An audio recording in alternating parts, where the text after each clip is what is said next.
Yes, yes, yes. Mr. Raphael Dawkins with a Combat Radio. What tune we going with?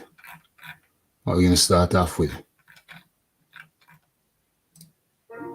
Okay, that's as good as any. That's as good as any. Let's go with that. Okay. Hello and welcome. Let's bring that down. Let's get the mic situated. Okay, I need to reorganize my desk. I need some shelving on. My desk is getting a little bit too crowded. Got too much stuff on here. I need a shelving situation. I'll have to look into it.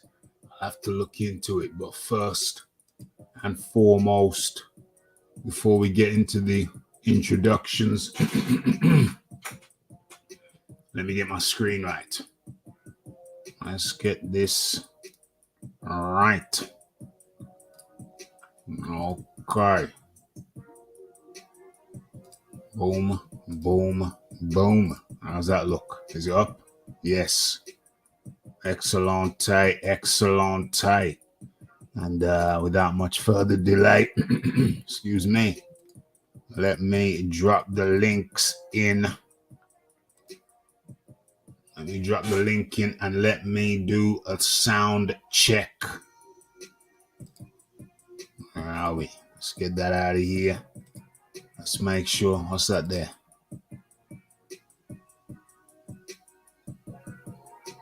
Okay, let's get this sound check underway. Let's make sure everything is smooth and copacetic.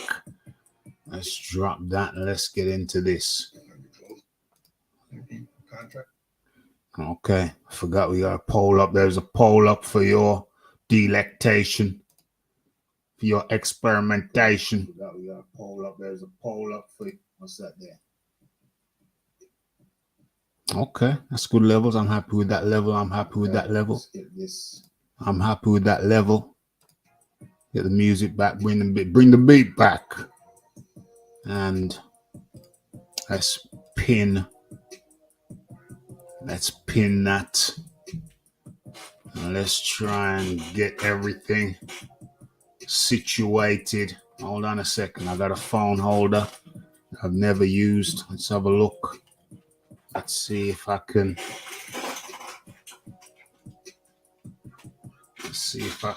get some space on this desk.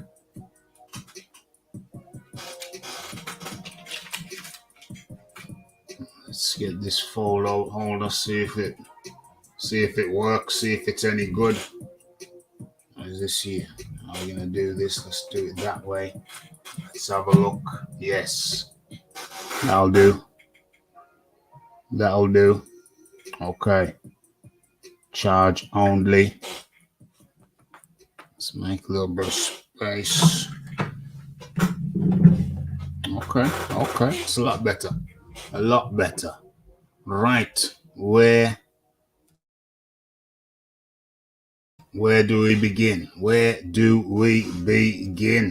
Okay, so how are we going to start this thing? Hello and welcome. It's Raphael Dawkins. It's the Combat Radio. Hit that like button, hit that subscribe button, hit that share button. What we're talking about today, we're talking about Errol Spence versus Terence Crawford. They're mixing it up this Saturday coming. And before that, we got Fulton versus Inoue. That's happening Tuesday. What's that? Tomorrow. What time is that in the UK? How many windows you got open? Okay, let me have a look at that. What time does it start in the UK? Upcoming fights. Let's actually bring this up on the screen. Sharing is caring. Let's do this. Stop that.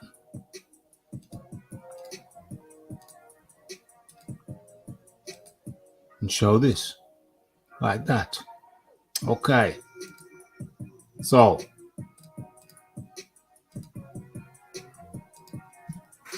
Inoue, Fulton versus Inoue. That's Tuesday. This Tuesday coming. What time is this? 1 p.m. Estimated ring walk 1 p.m. Oh Lord. I should be able to shuffle my lunch. Should be able to time my lunch for that time. That's interesting. That's going to be 1 p.m. I might be able to watch this live. OMG. Okay. So that's Fulton versus Inoue. Have a little chat about that first. And then where can we watch Fulton in the UK? Good question. Why is this thing dancing around? Okay, so in the UK, it will be on Sky Sports Action. That's Fulton versus Inoue will be on Sky Sports Action. 1 p.m. tomorrow. Well, let me say Tuesday in case you're watching this on Tuesday and then you said that Rafi said it would be tomorrow, which would be Wednesday. No, it's going to be Tuesday, the 25th of July, 2023.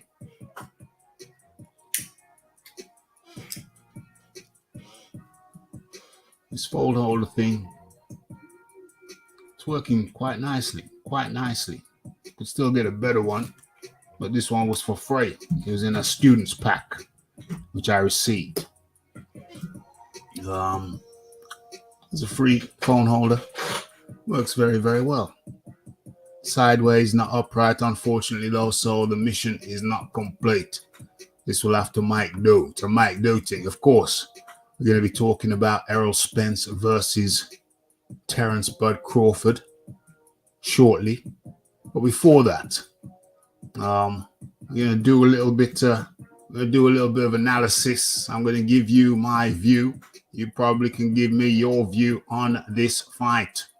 Fulton versus Inoue. Of course, we had Maxi Hughes over the weekend versus George Kambosos. Somewhat controversial decision. So I'm going to be looking at that too. And, well, okay, we got a secret topic as well. You have to stick around if you want to know what that is.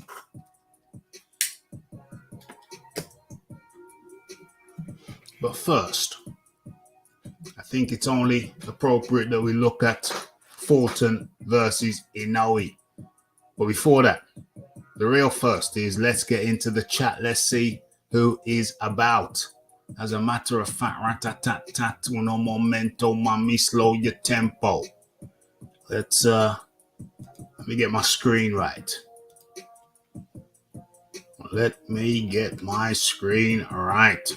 Okay. What's this? I suppose it's going to give me an advert. Am I showing that? No? Good. Let's get the screen right.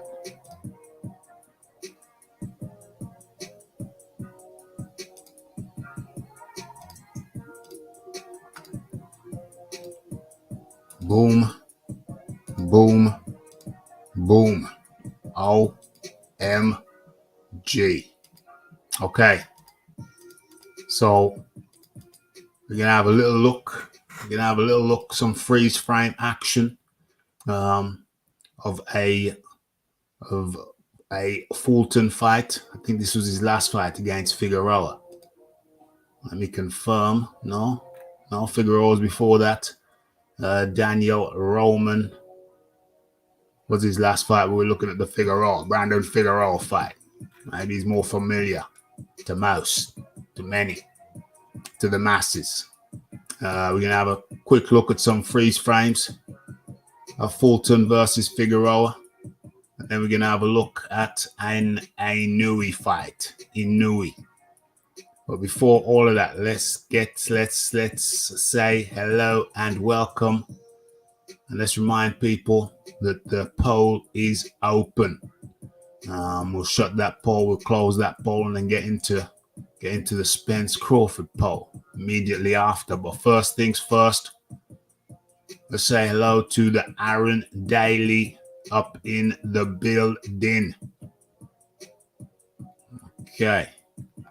Good to have you up in here. Yes, it's the Mr. Leon Figures. Peace to all. Okay, so where we at? The John D. Lee is up in the building. How do you do? Let's have a look. The Malcolm Marcel up in the building. I might just go live at that one.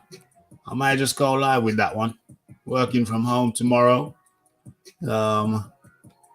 So might just go live with that one. Yeah, tune in. Yeah, I hope it starts at 1.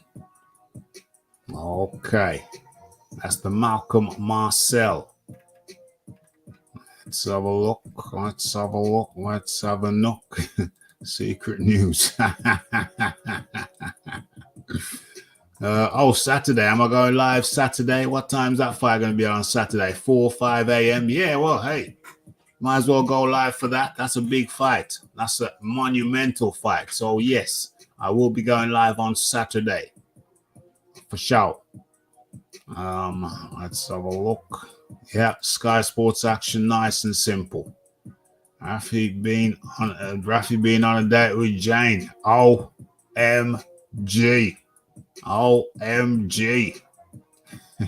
Secret news.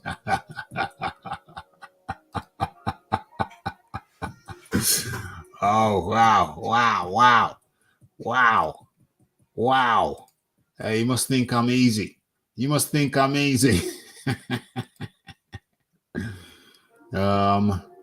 Let's have a look.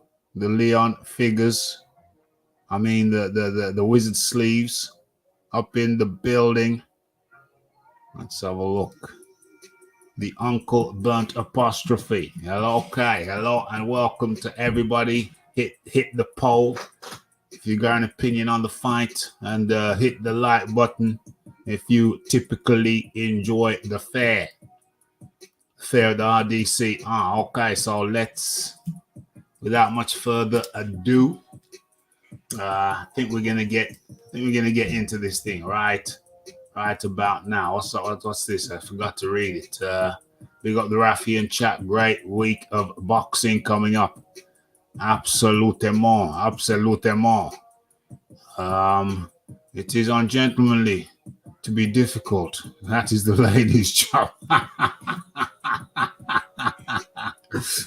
Oh dear. Well, don't tell me we're gonna get into talking about Jane again. I thought I'd give the poor girl a rest. Give the poor girl a rest. Let's take it easy. Okay, let's get ready for this. Let's go on a little bit of a dive for this one, and look at the techniques of both men. And I will attempt to give you my assessment about who is going to win. We're talking about Fulton versus Inoue.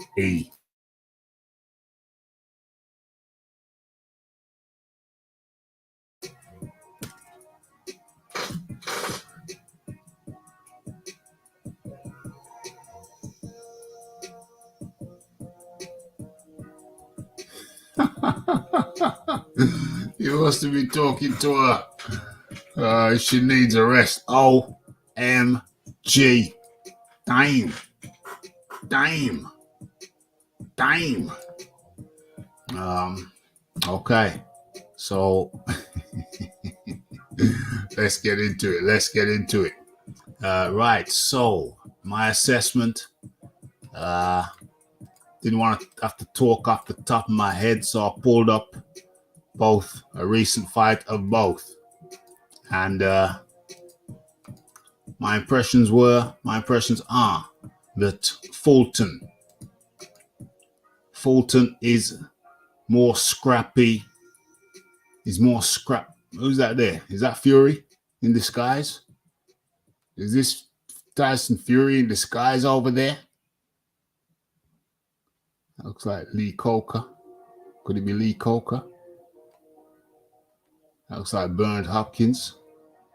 Could it be? Who's Figueroa fight under? No, that's not Hopkins. That's not Hopkins. But anyway, okay, so to me, Fulton looks more scrappy. He's more scrappy. He's messier. It's more, would I say awkward? I'd just say more scrappy. Not in a disrespectful way. Just observing his style, the scrappier style.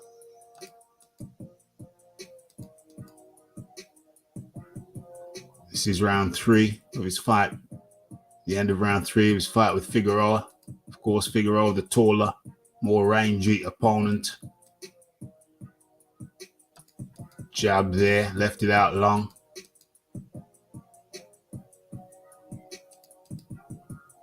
Another jab, more of a spacer, using it more of a spacer. What's he gonna come? What's he gonna whip in a right hook? What's he gonna do now? No, leans against the rope, takes a left, eats an uppercut. What's he gonna do now? What's Fulton gonna do now? Okay, shot to the floating rib, evades a jab, eats one on the belt. Where's the uppercut gonna land? In the chest.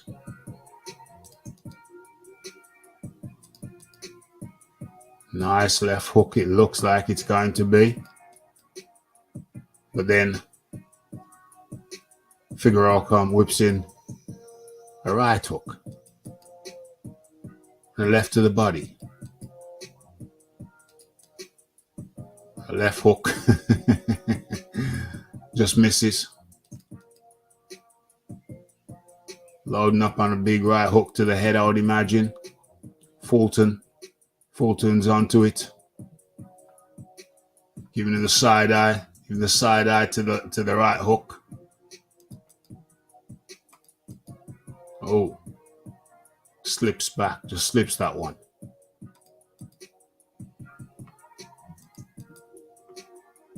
What's Fulton looking at? Looks like he's eyeing up the floating rib.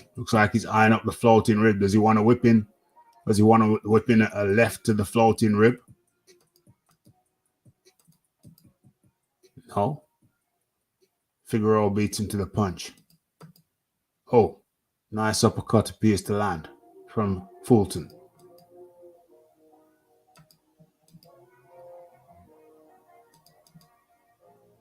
What's this one? Left hook, right hook blocked.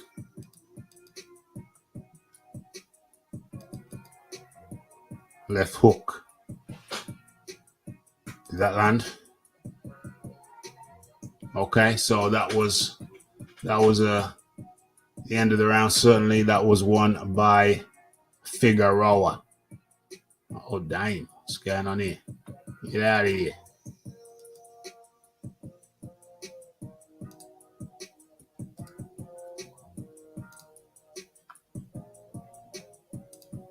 This is a high energy fight. We're skipping through randomly. Figueroa looked a bit lead-footed there, standing square. OMG. We need a left hook here would be nice. Or a right to the floating rib. Let's have a look. No? Figueroa bobs and weaves.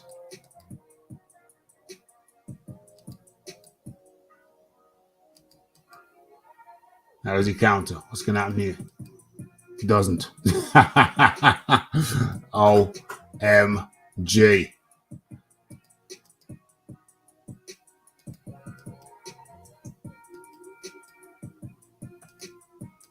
Boom. Okay. This was a majority decision win for Fulton. Not a unanimous decision, though.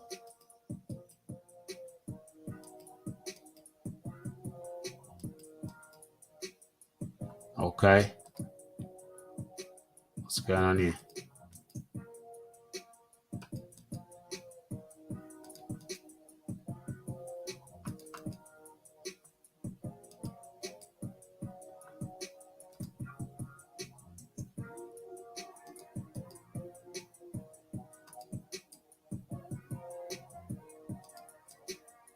Okay. Just looks more scrappy. It looks more scrappy.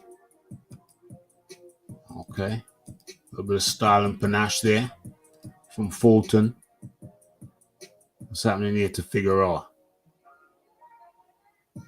Nice left hook. But messes around, stands around, and catches, eats a jab. Eats a jab. What's going on here?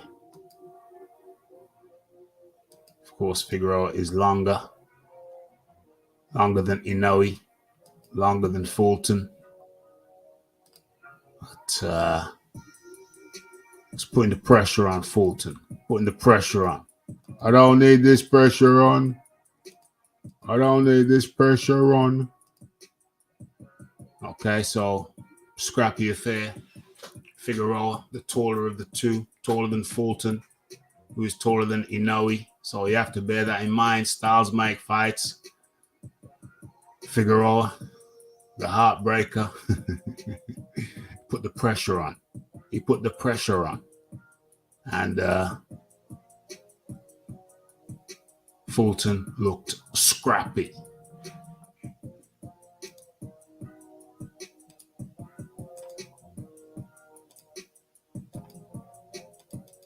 But still secured the victory. The heartbreaker, heartbroken. OMG. Fulton looks relieved. Okay. Let's have a look to see what the people are saying. But first of all,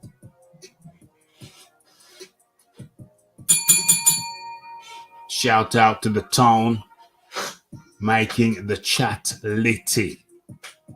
Put a little bit of color in the chat. Much appreciation. Much appreciation. That was the tone. You know you can write some stuff in there, tone. But that was the tone, making the chat litty.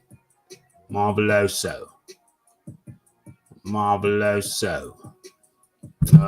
Scrappy in an Andre Ward kind of way. Yeah, you could say that. You could say that.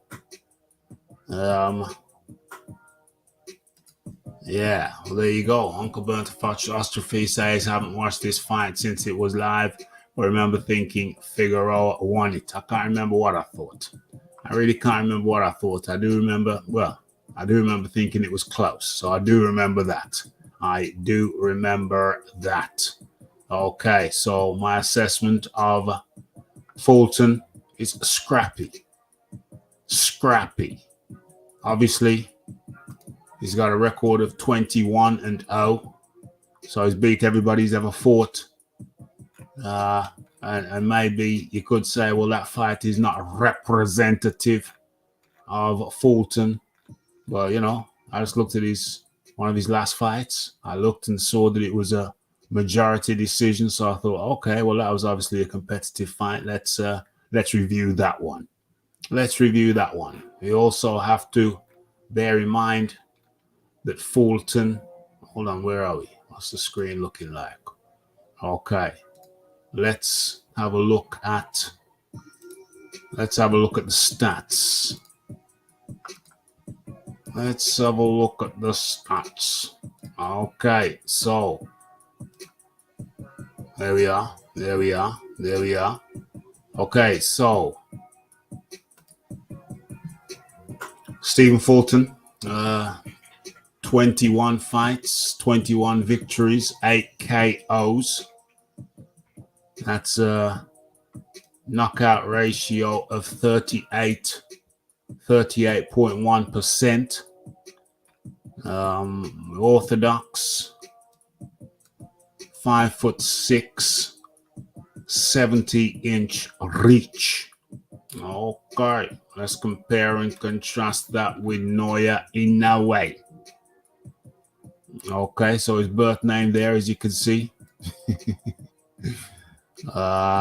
His age 30. Hold on. How old is Fulton? Oh, doesn't give his age. Okay. Whatever. It's 5'5" with so he's an inch and a half shorter, with a 2.5-inch reach deficit. 70, what's that? 67 and a half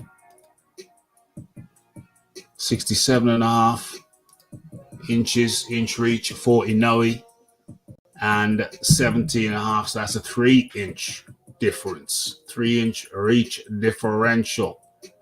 1.5-inch height deficit. So 3 inches of reach and 1.5 inch taller is Fulton. Okay, so let's have a little quick glance at Inoue in the ring. Where is he? Oh, there he is. Let's bring that down. Stop sharing that and start having a look at Inoue. Inoue in the ring. OMG.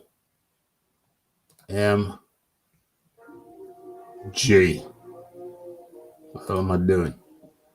Let's get this thing set. Why have we got the split screen? What's all this split screen? Come on, man. Get out of here. Okay. Right.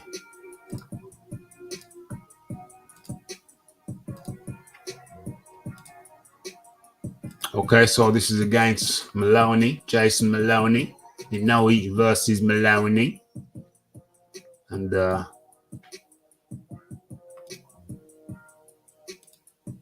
okay, jab from Maloney. Slipped. He slips out of the way. Punches back short. Okay, nice spearing jab to the middle section.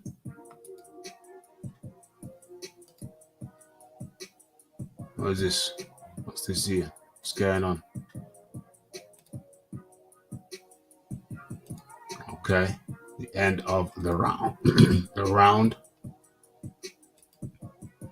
Okay, so let's have a look. Let's have a look at the replay.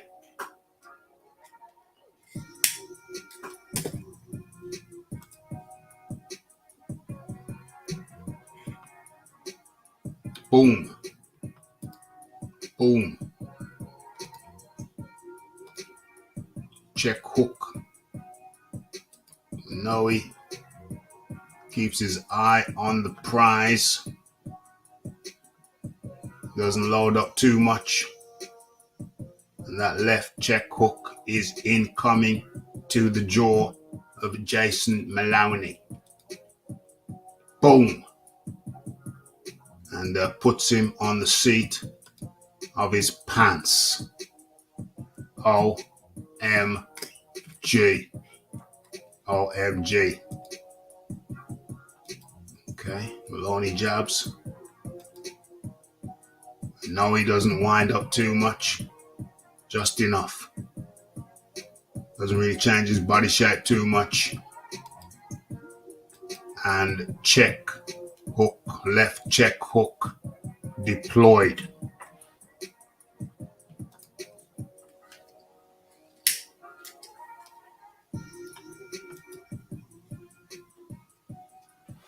Okay, so what we see is that Inoue is a tidier boxer.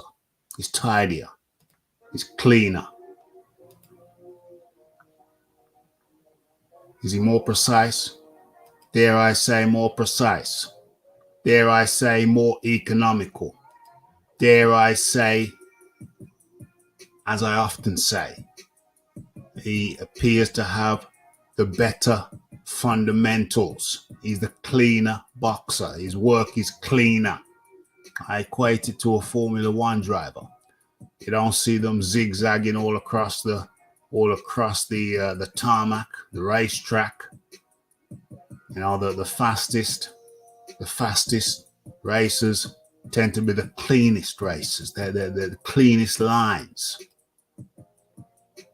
And you know, he reminds me of that. They call him the monster. I just call him precise. Noya precise Inoue. Precision. That's why I call him precision. I don't call him a monster. I call him precision. Noya precision Inoue.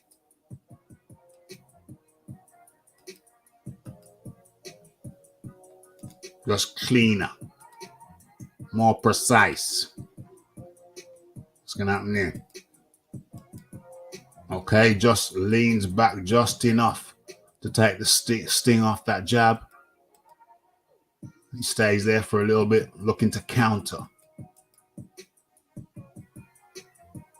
Partially blocks that one, but only partially. Hook to the body.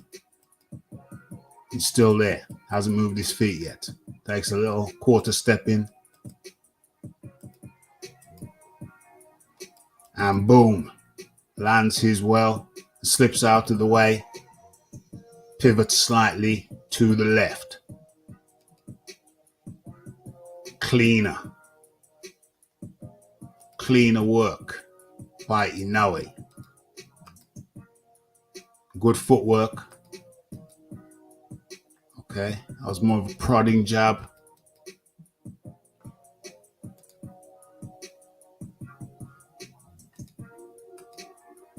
Boom, slightly misses with that one.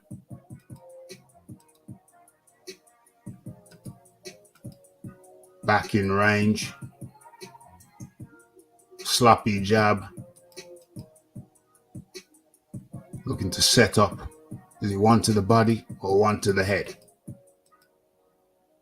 Misses with the jab, but the right hook is corked. No. Not the right positioning.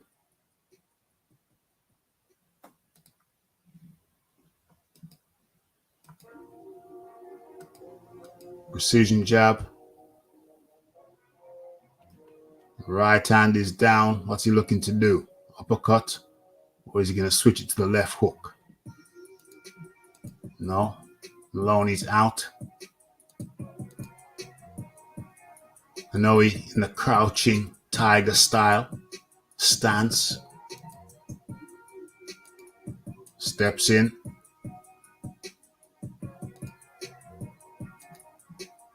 Gets his positioning.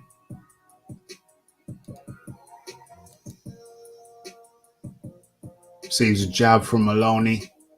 is looking to counter. How is he going to counter though? Boom.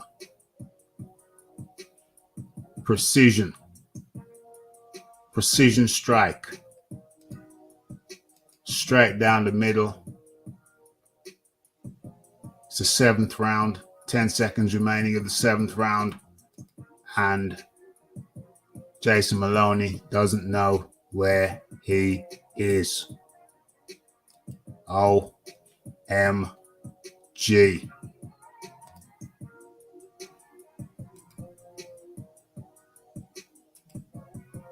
Not in a good way at all. Not in a good way at all.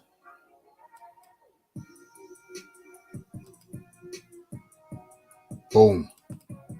He's out for the count. OMG.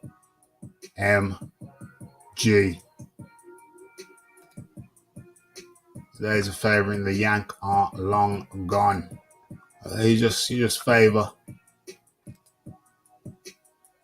Yes, favor.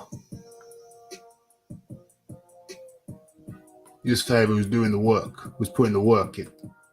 You know what I mean? And that is the precision work. That's the precision work of Inoue. Boom. Precision stuff. Fell on his own leg. OMG. OMG. So we're going to have to come out of that. And as a matter of fact, I don't have to come out of that. I can just look at the poll. I can look at the poll from my phone. Let's have a look. Let's have a look. Let's have a look. If you haven't voted in the poll, please kindly do so. Time.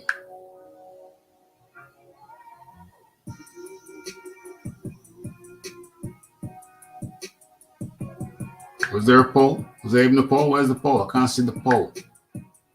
Where's the poll? Where's the poll on my phone?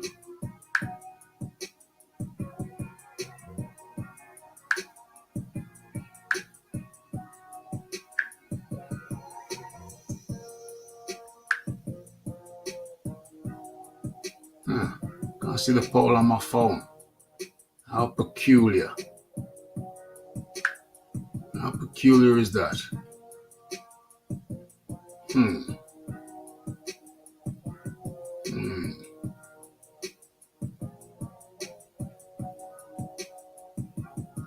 Okay.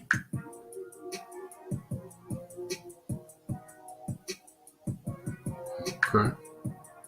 So, is anybody watching on their phone? And if so, can they see the poll?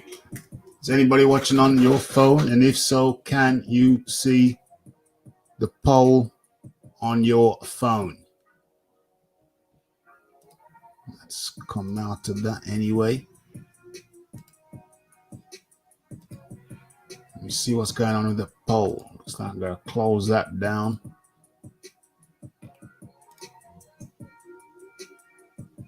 Oh, the poll is there. Couldn't see it on my phone. Okay. So, let's end the poll and get the results up in the chat.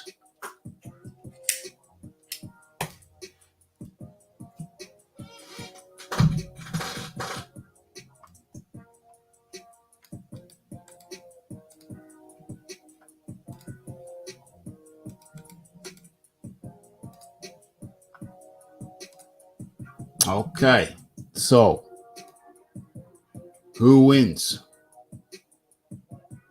Draw 0%, Stephen Fulton 12%, Inoue 80, a whopping 87%, and looks like YouTube kept their usual 1%. I voted, couldn't review it. Okay, you're on your phone, yeah? You're on your phone. Let's have a look over here. It's supposed to be a new feature. New feature. New feature where you can love a donation. Let's see how that shows. Let's see if that shows over here. Does it show the love? No, it doesn't show the love. It only shows it on the YouTubes. So my conclusion is, where is it? Oh, it doesn't show it over there. Should show it over here. There it is. My conclusion is that I favor Inoue for the victory. Why? Because he does what the Rafi preaches all the time. Work on your basic fundamentals and get good at them. Get good at the fundamentals. It will could take you around the world. And Inoue, I don't call him the monster. I just call him precise. Noya, precise Inoue. He's just very precision. He's just very precise, rather. Just very precise. Fulton, obviously he hasn't lost yet, so he's got some good names on his record. So obviously he's good. He's very good. He's world champion good. But I simply think that Inoue is just better. He's just better. He's just cleaner fundamentals. Cleaner fundamentals. Get your fundamentals right. You're in good shape. So who do I think takes it? I am going my official prediction is Inoue. Either by points or late stoppage, something like around 10. So if you want to put your money on either of them, go with Inoue. That is my assessment. What's going on here? Uncle Burnt Apostrophe. Having watched the Roman fight today, I think it's probably for Inoue. Size, reach, athleticism of hand and foot, and versatility and toughness. I don't know who you picked there. Therefore, a bit fig fight. I think he means a problem. Sorry? I think he means Fulton's a problem for Inoue. Okay. And the one factor that is a bit unknown in this is Inoue's moving up weight, isn't he? There is no weight limit. No, but he's moved up a weight. All right, yeah. Oh, okay. He's an unknown entity at the weight, yeah. Yeah. So it's his first fight. I don't understand the super bantam. Yeah. So he's stepping up from bantam. Yeah. So will his power carry? But I think it's a clever fight to take when you're stepping up to get a world title because Fulton's got no power. Right, exactly. So I can see Inoue winning by robbery as well because it's in Japan. Yes. I don't see how Fulton's, unless he performs an absolute masterclass, how he's going to get a decision away. And Inoue's power might travel up. I mean, what is it? Is there only 4 pounds at that weight? Exactly. It's a small amount, 3-4 pounds. Yeah. So that's the unknown quantity. But I think Inoue wins by foul means or fair because it's in Japan. And Fulton is not a puncher. Yeah, he's not a puncher. As I just highlighted. He hasn't got the most pleasing style to watch, really. Most certainly does not. Scrappy. He's like a miniature Andre Ward, isn't he? He gives up his height as well. Yeah. What little height advantage he's got, he gives it up. Well, he's got quite a good reach advantage, but if he's going to not really fight it at length, then it's nullified, isn't it? For real indeed.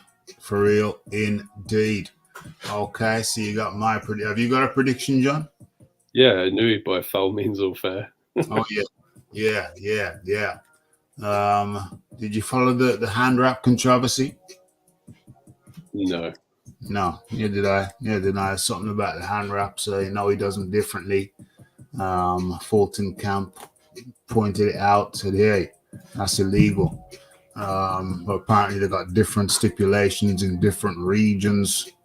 So but either way, word is that they've come to an accord and agreement, mutually satisfactory agreement. If you wrap them in a reverse fashion, isn't it supposed to add more power to the punch? Mm-hmm. But I don't. It's not like he's putting plaster cast in it, is it? Well, I was watching. What was that fight again? The Irish Billy. What is it? Irish Billy, whatever. From versus Risto Risto, the Puerto Rican, New Yorkan. Who had his hand wrapped and had some of the glove stuffing taken out by Panama Lewis, and messed up the Irish boy, the Irish American, messed him up. Well, that's what Fury was accused of, wasn't it? Yeah, the horseshoe. Not by Wilder. Is his sparring partner? Oh, claimed that he'd taken some of the padding out of his gloves, didn't he? Yeah. What's that cat's name? I was just he's a little known guy, and I think John McDermott made the same claim in their second fight as well. Yeah. And putting stuff down the glove, just break your own hand. I don't really think that's a viable thing to do. But removing some of the padding out of the glove, that could make quite a significant difference, because you might end up with the same weight gloves that they use in UFC if you take them back. Yeah. Well, they took some of the stuffing out of Risto's glove, and they added some. Well, I think he had more wrapping on his hand, more gauze, and there's some allegation that when it got wet, there was a special recipe. So when it got wet, it hardened. But anyway, isn't that the what's his name there? Margarito. The Margarito thing as well. Yeah, the Margarito thing as well. But Risto, he was fighting under the trainer Panama Lewis, who beat Irish Billy, can't remember his surname. They both, Risto served 2.5 years, and I think Panama Lewis served something like 4 years for that. So they were charged, found guilty, and did jail time. And Risto was never allowed to fight again, which I think is appropriate, since the Irish kid, Rafi. Sorry, Collins. Yeah. Okay, Collins. Irish Billy Collins. Billy Collins, Irish Billy Collins. He ended up in a bad way, blurred vision, couldn't fight, so he couldn't pass the medical to fight again. Became erratic, losing jobs, headaches, blurry vision. Ended up getting drunk and wrapping his car, rather substantial car, around a tree. Paramedics found him dead. So so I think they were rightly jailed for that. Both Panama Lewis and Panama Lewis and Risto got jail cage for that, and I think appropriately so. But anyway, let's say hellos to the John D. Lee. How are you today, John D. Lee? Yeah, I'm good, thanks, bro.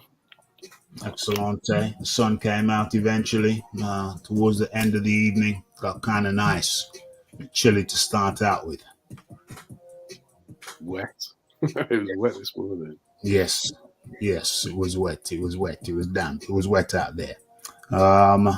So What do I need to get up on the screen? What do I need to get up on the screen? We're looking at Spence versus Crawford. Spence versus Crawford. Let's get that up.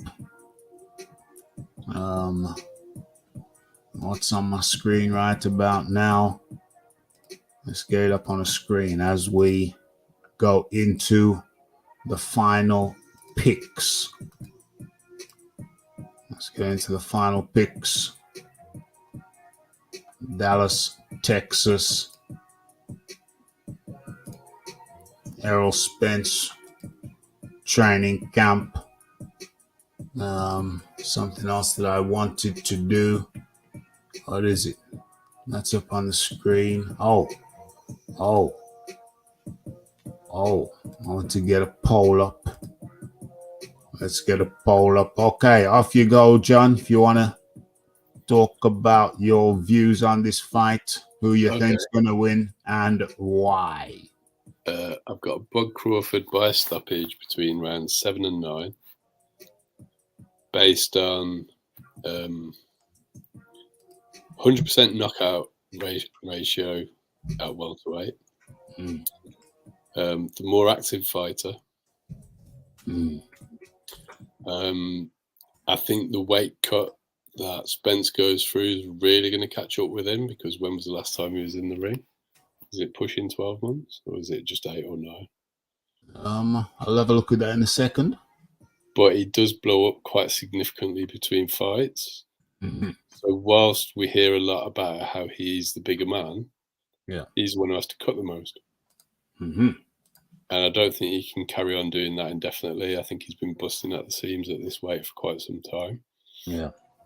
And the wear and tear, like, he's got a broken eye socket that happened in sparring. Obviously, the car crash. He hasn't looked impressive for a long time. When's he actually? Was the when he fought the Cuban guy, was that a knockout, or wasn't it a stoppage on his feet or something? TKO was it? TKO. Yeah, wasn't Ugas on his feet though? He may have been. Whereas Crawford's clearly shown the better power at welterweight. The only common opponent they've got, Bud's the only person to have knocked him out, but he's knocked everybody else out. He's fought at the weight.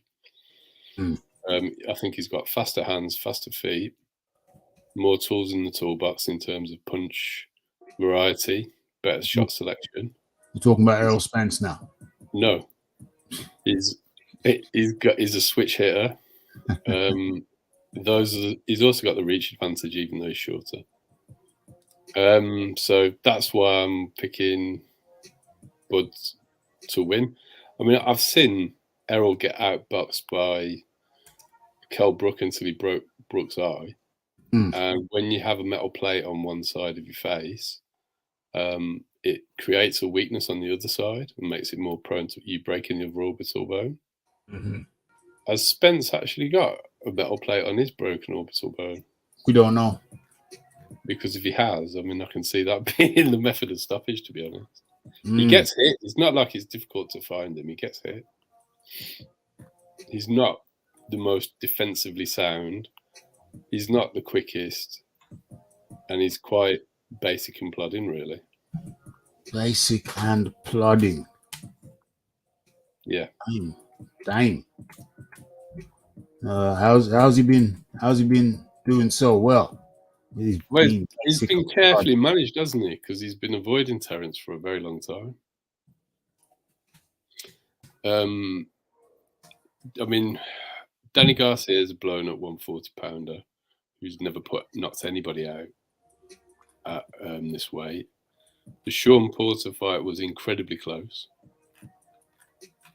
Yeah, there was an argument that Porter won that fight. Couldn't have won it. No, you got that knockdown scuppered him. That knockdown scuppered him. Well, they both should have had a knockdown. But it was he wasn't the favoured fighter, was he? So, anyway, you have to go with the result, but it was a close fight.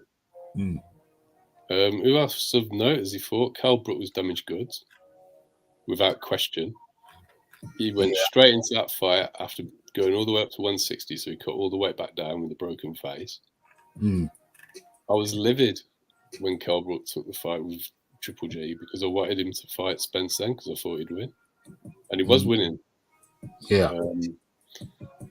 And that's the consequences, in my opinion, of his rivalry with Amir Khan. Trying to outdo Amir Khan fighting Canelo, and it's just a stupid idea. And wrecked his career, really. Well, who else would know has he actually beaten? We're talking about. Ugas was not favoured to beat Manny Pacquiao, was he? He was not favoured to beat Manny Pacquiao. No, he wasn't. Because, but he did. Yeah, and how old was Manny? Oh, Manny's got to be what, 40 now, something like that. No, Manny's well into his 40s now, but I think he was in his 40s when he actually fought Ugas. When he fought Ugas. Ugas was not considered to be an elite welterweight, is my point. At the very top end. He's like a top 10. Well, Manny's 40. Manny's 44. Manny's 44 now. Yeah, so I think he was like 41 or 42 when Ugas fought. 41 or 42 when he fought Ugas. Yeah. So I question why Spence didn't take that fight anyway.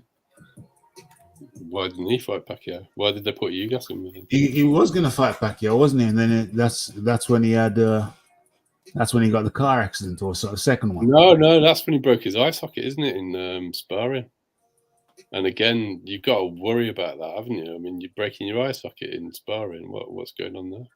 Well, I think he was probably impaired, wasn't he, from the crash? It was probably some knock-on effect. He's not now. But, I mean, to be honest, I thought Bud would have beat him before that car crash. So I've always thought Bud has got all the tools to beat Errol Spence. That's always been my opinion. So, I don't really rate Errol Spence. He's quite basic and plodding. He couldn't get rid of Mikey Garcia, a blown-up lightweight. It was a very underwhelming performance. Who else has he fought? Errol Spence. Let's have a look. Errol Spence. 12 rounds of Mikey Garcia is not a good look. Should be on your screens now. Errol Spence. We got pop-ups galore. Yordenis Ugas. Okay, so I guess it's my turn to come on in and try and give a counteraction. Try to come up with a counter argument for in favor of Errol Spence. Okay. Errol Spence, 28 wins, 22 KOs. That's a 78.5% KO ratio. Let's have a look at. Let's have a look. Who's this? No, I don't want you. We want. What the hell is this? We're going all around the houses. Let's go direct to Crawford. Let's go direct to Crawford. So we got a slightly less KO ratio. We got 76, 77 for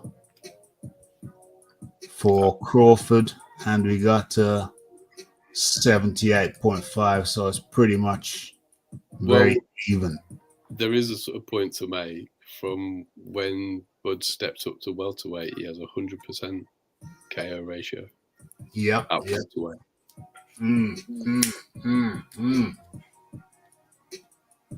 100% at welterweight. Okay, so we got the age, 33 for Spence, 35 for Bud Crawford. But then you counteract that and say that Bud hasn't been in a major car accident. So That's the counteraction to that. He also doesn't have a broken orbital bone either. Well, he hasn't. Neither of them got a broken orbital bone. Yeah, he has. That's he why Spence pulled out of the Manny Pacquiao fight. It's been repaired, theoretically. It's been repaired. Oh, okay. that's still wear and tear on the clock, right? That's wear and tear. 5'9.5" versus 5'8". So talking about an inch and a half difference. Does an inch and a half matter, John?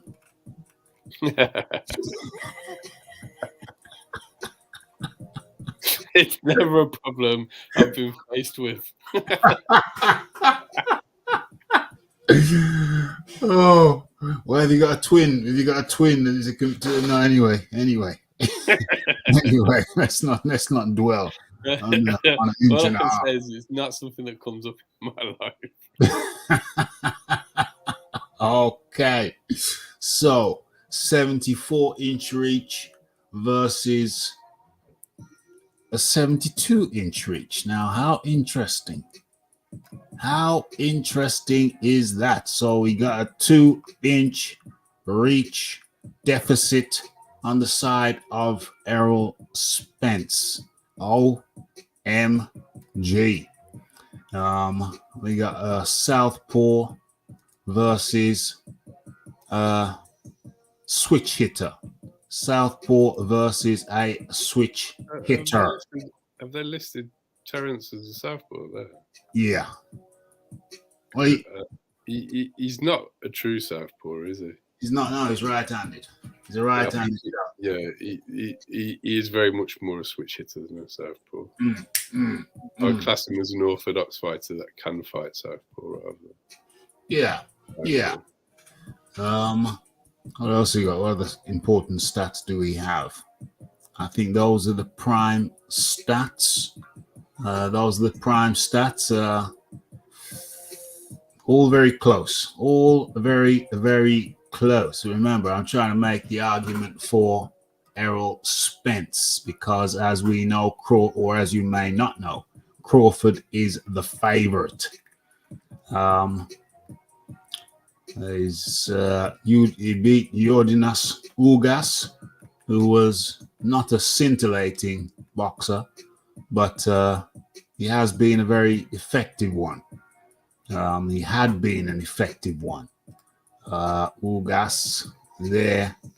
What was his reach? He was a 69-inch reach. He was 5'9". He's 32 with only a 37.5 knockout ratio. Got beat by Spence TKO in the 10th round. He beat Manny Pacquiao, an old Manny Pacquiao. I think that was the last fight. Yeah, that was the last fight that Manny Pacquiao had. When was that? That was August 21. So that was 2 years ago. What else we got?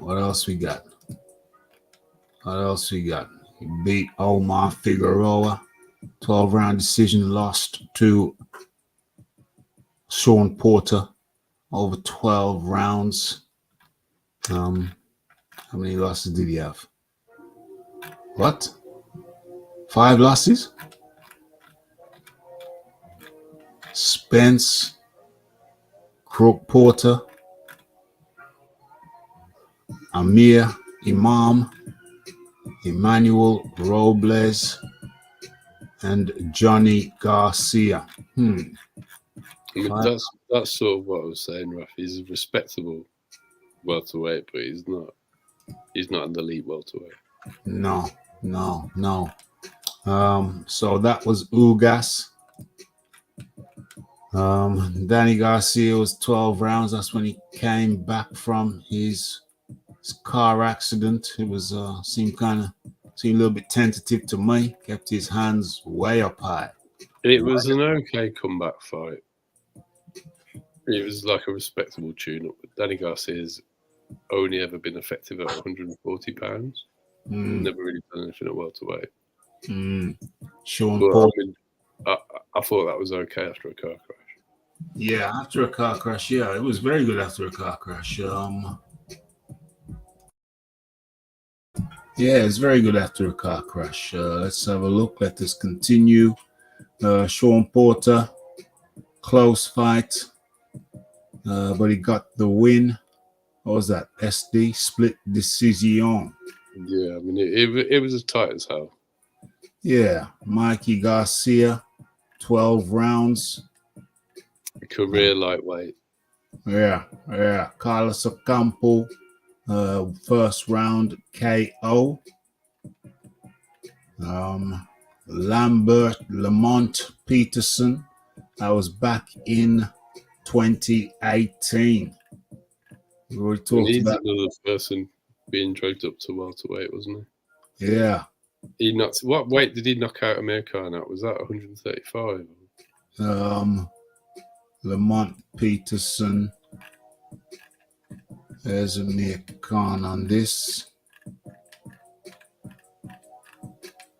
Amir Khan, that was 2011, and that was at super light. Yeah. 140 pounds. Yeah. Who else? He's got a lot of fighters on his record that are not career welterweights. Put it that way. Chris Algieri back in 140 pounder. Yeah. Chris Van Herden in 2015, going back a long way now, long way. So let's have a look at where's Crawford. Let's find Crawford. Remember, the poll is up. Hit that like button, hit that subscribe button, hit that share button. Okay, let's have a look. Okay, so David Avanesian, tough guy. And I think it was Mando anyway, wasn't it? Yeah, this is Mando. Got rid of him. Took him out in 6 rounds. That was a good fight. I did enjoy that fight. Sean Porter took him out in 10 rounds. The only man to stop him as well. To be honest, I thought his KO streak was going to come to an end against Sean, because Sean's not necessarily fun to watch, but he's a very strong and tough competitor, isn't he? Oh, the tough competitor. Sean Porter, of course, beat Alexander Usyk in the amateurs, so that's a fun fact. Kell Brook, that was Kell Brook in 2020. I mean, that's a fully damaged Kell Brook. That's an impaired Kell Brook, and of course, we come to Aegis Kavaluskas, the man who dropped Terence Crawford. The referee didn't see it as a droppage, but when you punch, I think it was a drop. When you punch someone in the jaw and they drop down, how is that not a knockdown? It was a knockdown. The referee didn't rule it as a knockdown, but it was a knockdown. If you got eyes and a couple of functioning brain cells, you will know that was a legitimate knockdown. So, but Aegis is a legitimate puncher at welterweight as well. Yeah. He's no powder puff. He's no powder puff. They call him the machine for a reason. Amir Khan got him out of there in 6 rounds. Of course, that was very much an impaired Amir Khan, but that's not a particularly notable win. I would say that beating Aegis Kavalis is a much better win than beating Amir Khan. Yeah. Jose Benavides, that's the brother. That's not the David. That's the Jose. Got it. Oh, that was went all the way with Jose. Jeff Horn, who beat Manny Pacquiao. It's very disputed, but I watched that fight and I was satisfied. Rafi, the Jose Benavidez. I watched that fight and I was satisfied that was a legitimate win by Jeff Horn. Of course, you know I call him the Billy Goat. Jeff the Billy Goat Horn. He beat Manny Pacquiao fair and square. Rafi. Yeah. The Jose Benavidez was a 12-round stoppage. Yeah. Oh, it's a TKO. Oh. TKO. I missed that. Yeah. It did actually stop. And obviously he stopped Jeff as well, didn't he? He did stop Jeff Horn in the 9th. Who again is a very tough, rough and ready competitor. Very tough guy. So he's had a tough resume. He's beat the Avanesian was tough. Sean Porter was tough. Brook impaired. Kavaluskas dropped him, but he came back to stop him in the 9th round. So you can't argue that type of heart, really, can you? Well, you can't argue with what? The heart to come back from a drop and win by. Yeah. He came back. But still, we can't overlook the question about the chin. You know what I mean? We can't overlook the question about the chin, the hairs on the chinny chin. Well, you know what I mean? Well, you could argue that Egas is a bigger puncher at welterweight than Errol, soon as he couldn't put out Mikey Garcia. He couldn't put out Mikey Garcia. Who put out Mikey Garcia then? What? Well, I don't think anyone's ever put him out at welterweight because he's a lightweight. Yeah, Mikey Garcia. Let's have a look at who put out Mikey Garcia. I'm not sure he's ever been put out, Rafi, but he jumps up 2 weight classes to fight him. Yeah. And he never hurt him once throughout the 12 rounds of box. No, it wasn't. It wasn't an impressive fight. It was not impressive. 2 losses, no. He's never been stopped. Mikey's never been stopped. No KOs. How many fights has he actually had at welterweight? Well, he's been beat by Sandor Martin, but he's already checked out then. He'd already checked out. Beat by Spence, unanimous decision. That was at welter. Next fight was at welter. Sandor Martin, I would imagine, was at welter. That's more that he just couldn't be asked to make weight again because he came in very fluffy at all of those. Yeah, it was very fluffy. Before the Errol Spence fight, he was at light. He was at lightweight. Lightweight? No, you look like heavyweight. So looks like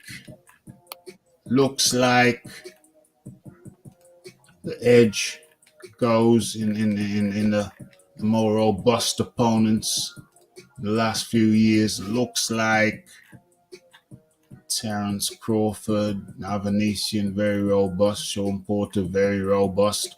Evis Kavalauskas, very robust. Jeff Horn before, a couple of fights before, very robust. So that was 2018. So we got. And he stopped them all as well. David Avanesian, 1, 2, 3. He's fought 3 very robust guys 2019, since 2019. Yeah. And he's been active as well, right? Yeah. Activity levels high.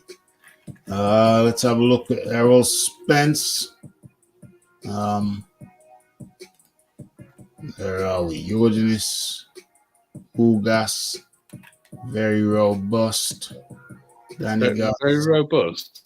Ugas. Yeah, he had 5 losses. Sorry? He's had 5 losses. He's had 5 losses. He had 4 going into that fight, didn't he? Yeah. Only been KO'd once, and that was by Well, Spence. So that speaks it, to it, his. it was stopped due to his eye being closed. He didn't actually There put you him go. down. That's a testament to his robustness. So who else beat him? Who else beat him? Who's this? Sean Porter, another robust cat. Um, who else? And that was what? How? Split. That was split decision. So it's Yeah. not like it was a cakewalk. Um, I don't know about this Imam fella. Emmanuel Robles. Who else? Johnny Garcia. Yeah. Well, Ugas, I have him down as a Okay. fighter. So it's Ugas, Danny Garcia. Well, he kind of half checked out, but yeah, he's a robust character. Never been stopped. Well, we can give him a pass for that one anyway. Yeah. Sean Porter, unquestionably robust. Mikey Garcia, Sean Porter, Mikey Garcia. But Mikey Garcia never been stopped. Yeah, never been stopped. Never been stopped. And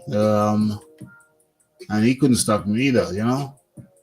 Carlos Campos, no, not so much. Lamont Peterson, that's going back a few years, so just sticking with the last 3 years. We got Jordanas Ugas. Danny Garcia is a comeback fight. Sean Porter. Mikey Garcia. There's Danny Garcia. Never been stopped either. So to me, I think it's kind of a wash when it comes to the robustness of their opponents. It's kind of a wash. Although activity levels, well, that's a different question, of course. Crawford wins in the activity levels. I think the robustness of their opponents in the last few years, I think they're pretty much a wash. Pretty much a wash. Well, interestingly, out of those opponents, Spence has only got one stoppage, hasn't he? Spence has only got one stoppage. That is correct. Whereas Terence Crawford have all been stoppages, haven't they? Yeah. Six. Closest to a not stoppage is the 12-round stoppage, but he still stopped him in the 12. And that was Benavides, which is quite a way back on the list. Yeah, David Avanesian stopped him in 6. Sean Porter stopped him in 12. Kell Brook, which Porter was the 10th rounder. Sorry? Porter was the 10th. Porter was the 10th, yeah. Would overlook Kell Brook, go to Aegis, Gavaluskas, yeah, stopped him in the 9th. Overlook Mir Khan, he was already checked out. Jose Benavides only been stopped once by Crawford. And that was by Crawford. Jeff Horn, definitely a tough cat. He got stopped in the 9th. So yeah, might have the edge, in the robustness of his opponents. How many times has Horn been stopped? Only 3 times. One by Zoo, and that was 154 pounds. Yeah, that was by and they've all been stopped. Michael Zafira stopped him in the 9th. And what weight was that at? That was at middleweight. That was at middle. And Terence Crawford stopped him at welter. Terence was the first person to stop him. Yeah, TKO. And the other stoppages have all come at higher weight. Yeah, so robust cat, no a doubt. No doubt. So I hope,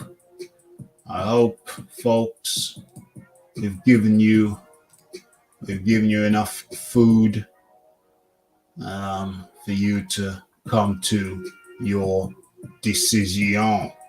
Hopefully, we've given you enough food, covered enough angles for you to arrive at your conclusion. Because the question is, who wins? And as far your best write your comments in. Get your votes in. Get your talks in. Yeah, it's easy to see why Terence Crawford is the betting favorite. Very easy to see. What do I say? Well, Rafi isn't one to go with the crowd. You know what I mean? Just follow the herd blindly. But I have to say that I understand in this instance why Terence Allen Crawford is the favorite. Allen. Just, taking a sip of the aqua. Yeah, I think it's justifiable. Terence Bud Crawford is the favorite. I think he should be the favorite. We've looked at many of the variables. Fight style. We haven't talked about fight style. Well, the John Daly describes where's the thing there? Describe Errol Spence style as plodding. I describe Errol Spence style as methodical. Methodical. But you would agree he's not the quickest. Well, I'm going to give you my assessment of his style now as we move. So I view Spence's style as methodical. All of you regulars will know. Hit that like button, hit that subscribe button, hit that share button, because we go in deep. And I would describe his style as methodical. As regulars of the RDCR will know, Rafi is a proponent, first and foremost, almost over everything. Rafi is a proponent of the fundamentals. Get your fundamentals right. Don't worry about no bells and whistles, mate. I've seen many a man with bells and whistles, hanging from their bell bottoms, who, they had all the bells and whistles, but they were light on the fundamentals. And I've seen many a man who had no bells and whistles, but they were versed and they were drilled in the fundamentals. I've seen them prosper. I've seen it in many different forms of fighting styles. I've seen the guys who focused on the fundamentals first.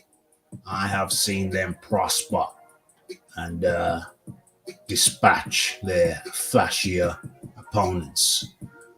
So I'm a big proponent of the fundamentals. Next man could say, but it's not exciting. But it's plodding. But it's this. Yeah, you can say that, but you just can't beat the fundamentals in Rafi's book. Can't beat the fundamentals. So Errol Spencer's got the fundamentals. Is it flashy? No. Is it lightning? Is it like Grease Lightning? Is it Sugar Ray Leonard like? No. But he's, at the very least, perfunctory.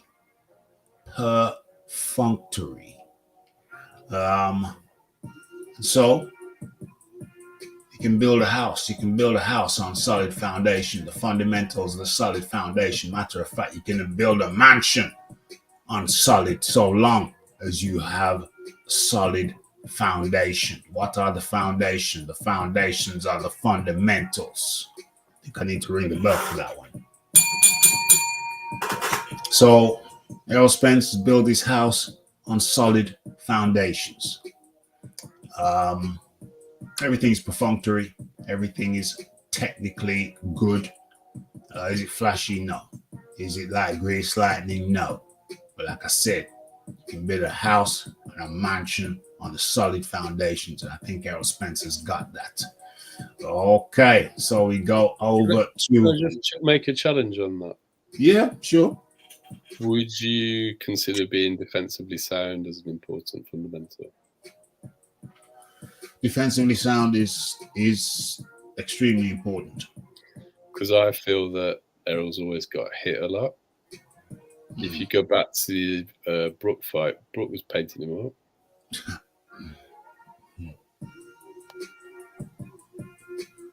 Errol Spence does not have the tightest of defenses.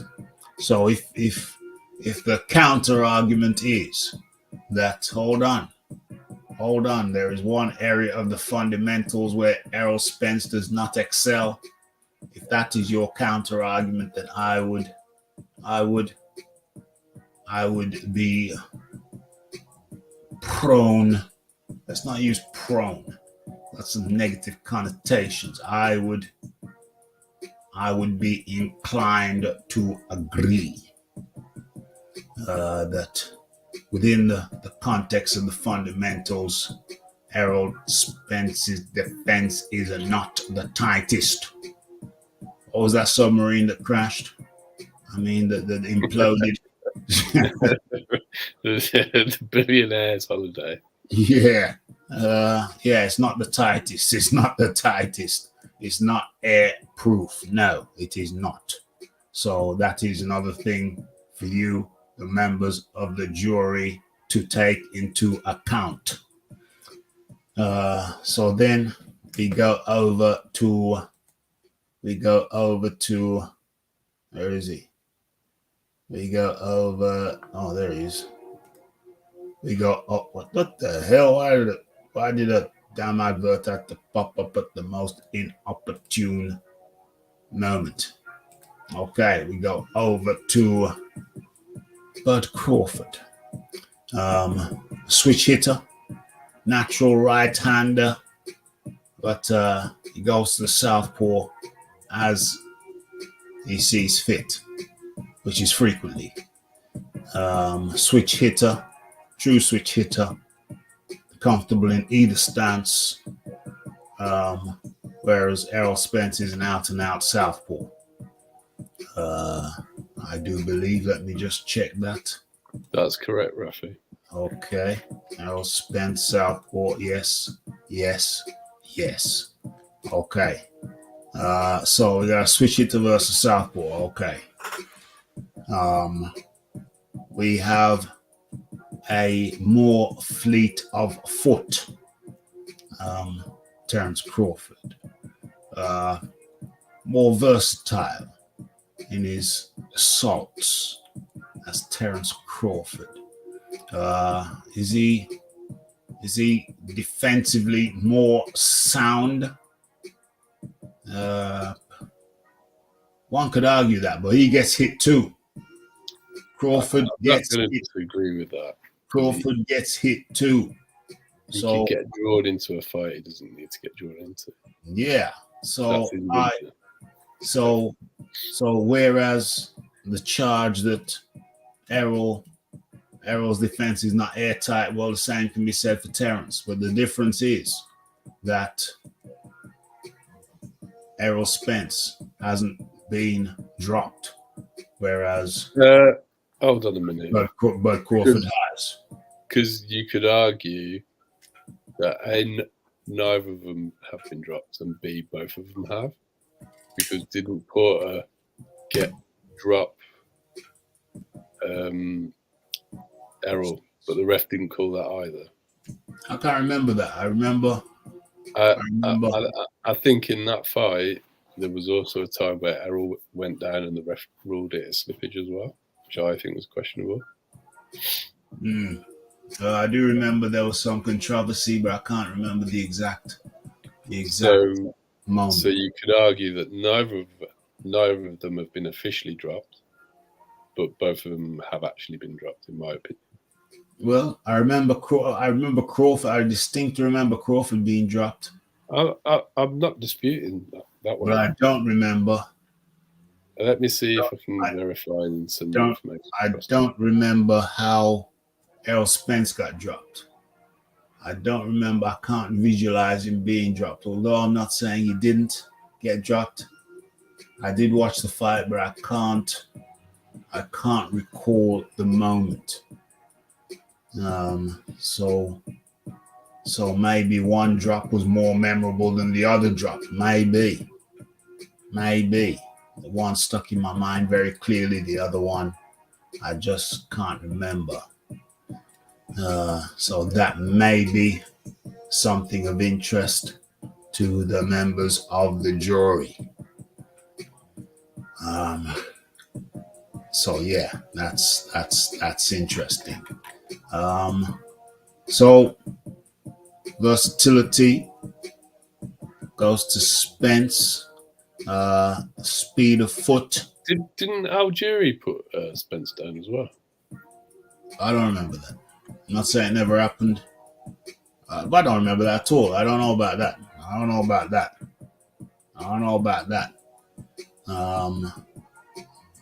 I would say no, unless somebody, one of the members of the jury, can say yay. I would say nay. But yes, so versatility goes to Crawford. Fleet of foot goes to Crawford. Leaky defense is a wash. Question marks over defense at times.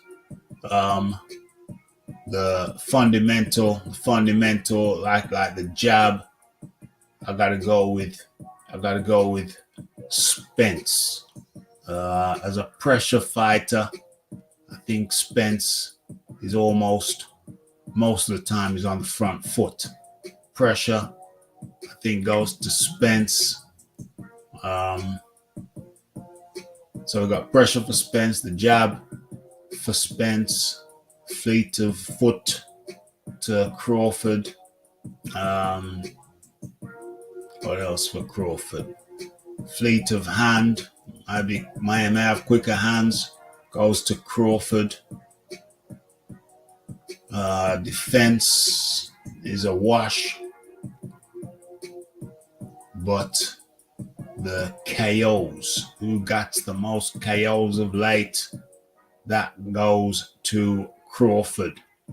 So out of those categories, I think Crawford edges it. Crawford comes out slightly ahead. So who do I think's gonna win? I think I was trying to make a counter argument for Spence, but it's very difficult. The only area where I think Spence edges it could actually work against him, and that's in the area of pressure. I think if Spence wins, it's because he applied pressure behind a tighter defense. You'll have to have a tighter defense. So Spence needs the pressure. He also needs a tighter defense. Crawford needs to just do what he does. Just find the angles. Fleet of foot, fleet of hand. Find the angles.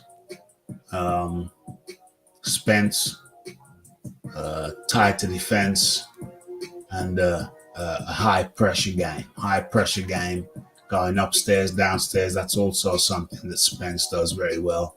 Goes downstairs often. He invests in the body. But I have to say, I have to say the favorite has to be Crawford. It's just got to be. It's got to be Crawford. Spence only wins with an improved defense and being on the front foot, going upstairs and downstairs. John D. Lee. John still doing a research project. Say that again, sorry. John still doing a research project. Well, half and half. Yeah, but I'm available for comment. I've just made a prediction already, so I was waiting for yours. Yeah, well, that's mine. That's mine. So hold on a minute. Are you predicting Crawford to win? Because I'm going to be very clear. I think Bud stops Spence between round 7 and 9. That's my prediction. Okay, it's very clear. It's very clear. What I say is that Crawford has to be the favorite. Crawford has to be the favorite. Spence can win. Spence can win, but it's going to require him to pressure Crawford, and it's going to require him to have an improved defense.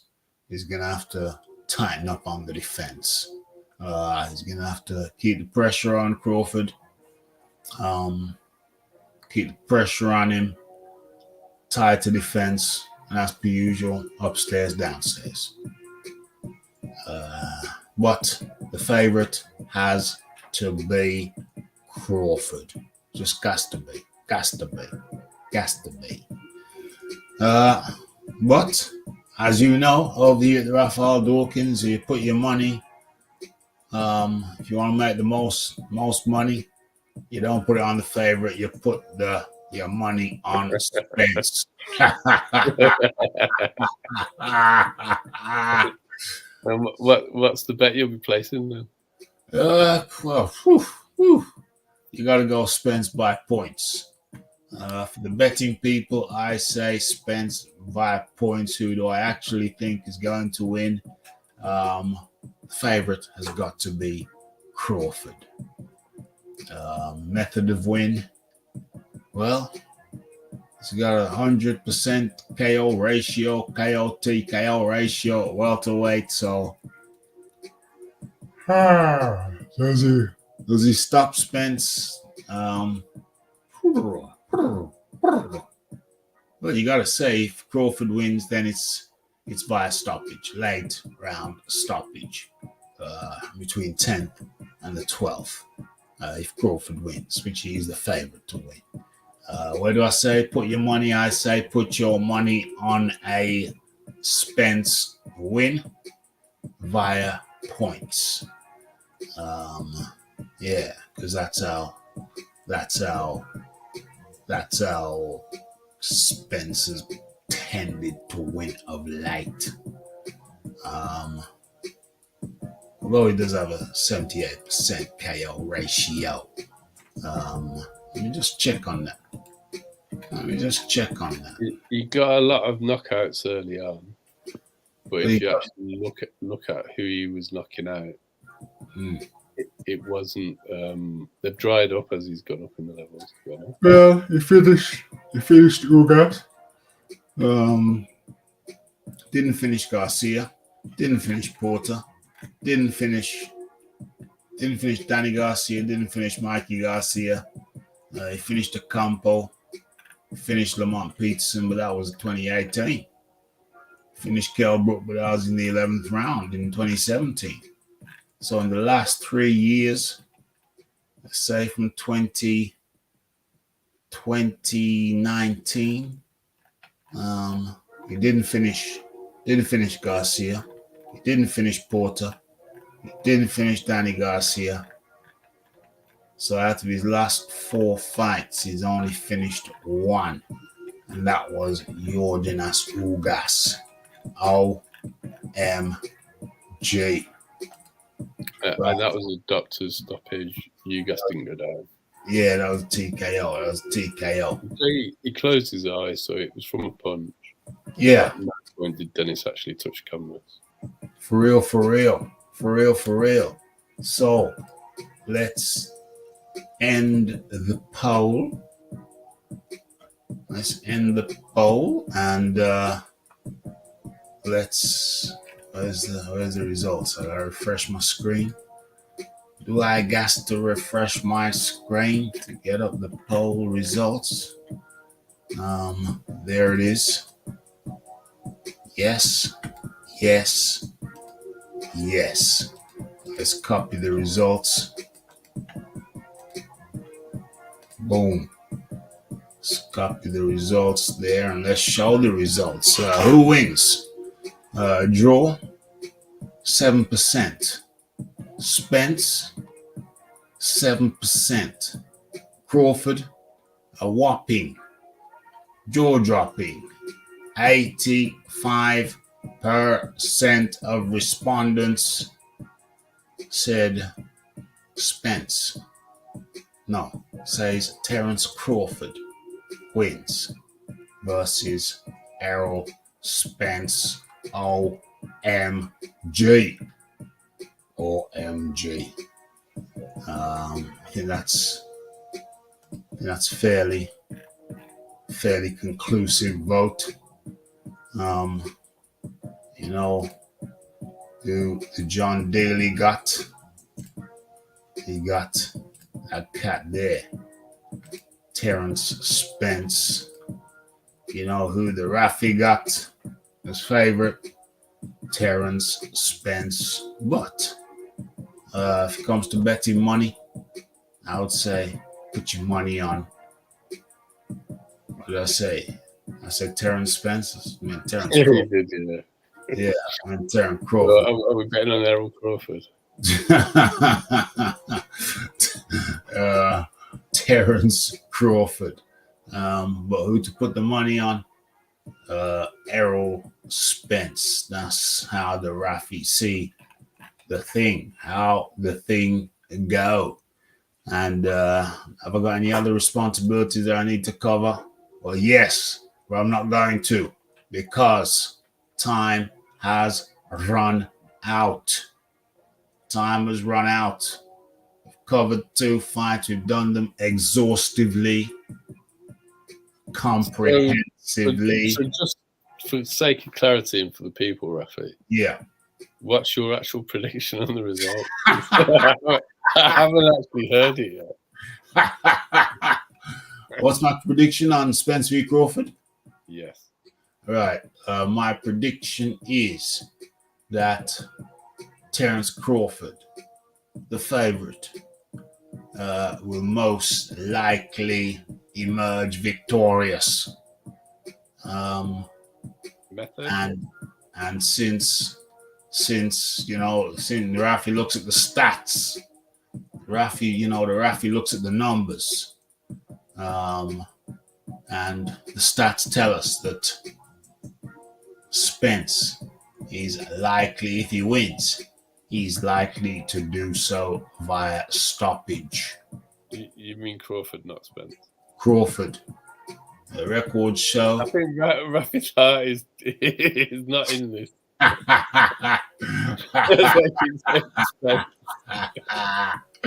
OMG. These are not deliberate mistakes, ladies and gentlemen. These are honest mistakes.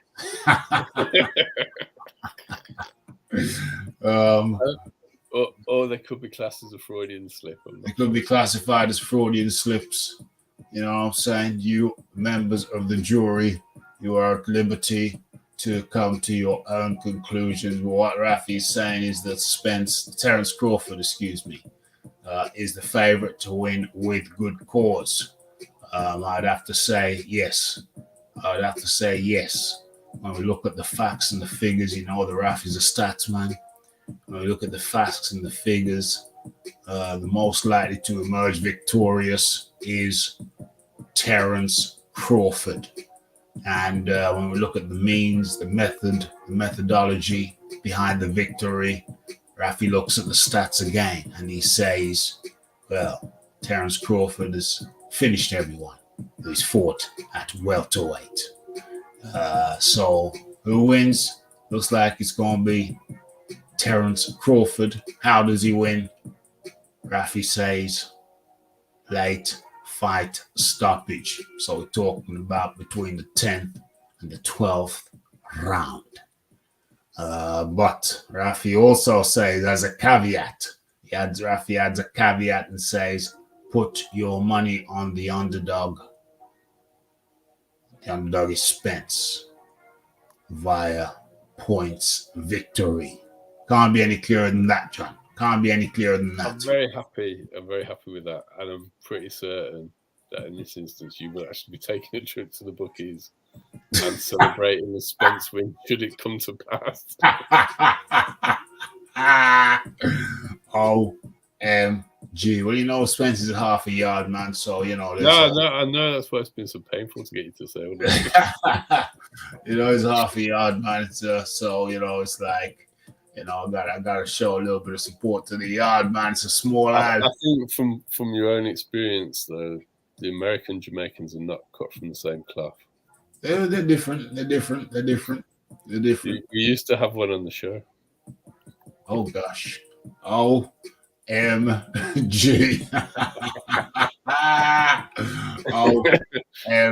OMG. Bloody hell. Don't take me back to them days. I'm just saying, you know, sometimes you need to factor in the American aspect more than the other. Yeah. OMG. Rafi game post-traumatic shock. More like post-traumatic stress. Just the mere thought. Perish the thought. But you know what? I think we've done it. Not going to malinger. Got a busy day tomorrow. Hope I can schedule my lunchtime so it drops nicely. Working from home so it drops nicely. So I can actually watch the Inoue Fulton fight live. Maybe even damn well go live and cover the damn thing. Who knows? But yeah, I think we've done it. So my pick for Fulton Inoue is Inoue by late round stoppage. Why? Because he's just too tidy. His style is just too clean. He is, some call him the monster. I call him the precision boxer. He's just too precise. I call him Noah Precise or Precision Inoue. Just too precise. His style is just too clean. And once again, it's the fundamentals. It's the fundamentals for me, and he has got fundamentals in abundance.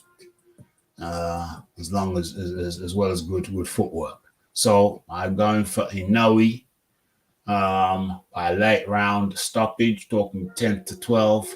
But if you're a betting man, then you put a cheeky bet on Fulton. Do I see Fulton stopping Inoue? No, I don't. It have to be Fulton via points, but I think that is unlikely. I think Inoue, with his precision, with his clean style, with his speed of hand and speed of foot, I think he's going to outclass Fulton. And I'm almost sure he's going to stop him. Do you want to say anything about that, John, before we wrap up? Well, Inoue is a living legend in Japan, so I just don't see Fulton's style being the right one to unseat him in his home country. So even if it's a robbery, Inoue's going to win. Yeah. Okay, that's a good thing. That's a good one. And final words, John. Thanks for jumping on. Thanks, Raf. I will be attending on Monday, whether Bud Crawford loses miserably or whether he wins. Okay. Thank you. As I promised. Thanks for having me on, and have a good evening. Thank you very much. That was the John Daly. And we've done it. Time flew by. It's just coming up to 2 hours live. I think we've done it. I think we've fed the people. And the people have given back. Never be afraid to make the chat litty. Okay. I've done it. So that's that. I got Inoue winning by points, late round stoppage, late fight stoppage, and Terence Crawford winning the same way, late fight stoppage. You've had your say, we've done the polls. You seem to concur, and that's it for today. Is Rafi gonna go live for the Inoue Fulton fight, Fulton Inoue fight? Yeah, I'm gonna try to do that in the lunch hour. Let's extend it a little bit. It's gonna be a little bit cramped, but hey, what a great week of boxing we have to look forward to starting from tomorrow, 1 p.m. midday lunchtime UK. Okay, and as for the Spence thing, we just chopped that up. So, what can I say? Until tomorrow, Mr. Raphael Dawkins, the Combat Radio. So like, subscribe, comment, share, and we are out. Blessed.